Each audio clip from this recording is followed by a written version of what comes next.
ہمارے معاشرے میں نا ایک بہت ہی غلط کانسیپٹ پایا جاتا ہے، بلکہ ایک انتہائی نان سینس قسم کا کانسیپٹ پایا جاتا ہے۔ لوگ عشق مزاج کا مطلب بہت غلط لیتے ہیں۔ یہاں پر ایک ماننا ہے کہ عشق مزاج کے اندر سے عشق حقیقی ملتا ہے، بالکل ایسا ہی ہے۔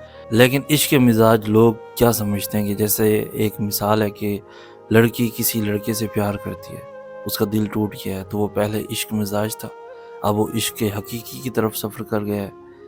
اسی محبت میں اس کو اس کا رب مل گیا۔ یہ انتہائی نان سینس کانسیپٹ ہے، یہ بہت ہی غلط بات ہے، ایسا نہیں ہوتا۔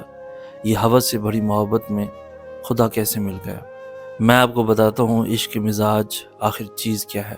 مزاج کا مطلب ہے اس کائنات میں، اس دنیا میں ایسا تن تلاش کرنا جو صفت خداوندی کا آئینہ دار ہو۔ مطلب کیا کہ ایسا بندہ تلاش کرو جس پر اللہ کا کرم ہو، اس کا اندر جو ہے اس پر غالب ہو، رب تعالیٰ کی ذات ہو اور ہر وقت وہ رحمت کی آغوش میں ہو۔ اس سے محبت کرو، اس سے محبت کرو گے تو اس کے پاس جو ہے نا اللہ کی رحمت بہت قریب ہے، اس کی محبت جو آپ کو خدا تک پہنچاتی ہے۔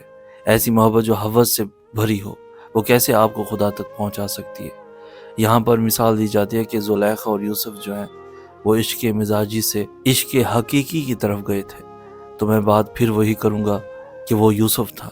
یوسف صفت خداوندی کا آئینہ دار تھا، وہ اللہ کے اولیاء تھے، اللہ کے نبی تھے، برگزیدہ تھے، ان کے وجود پر غالب تھے۔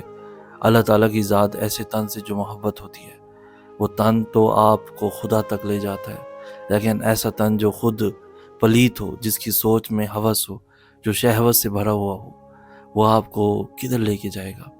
وہ تو شیطان کی طرف ہی لے کر جا سکتا ہے، وہ خدا کی طرف کبھی بھی نہیں لے کے جا سکتا۔ تو مجاز جو ہے نا وہ ایک پاکیزہ چیز ہے، وہ شہوت سے بھری ہوئی چیز نہیں ہے۔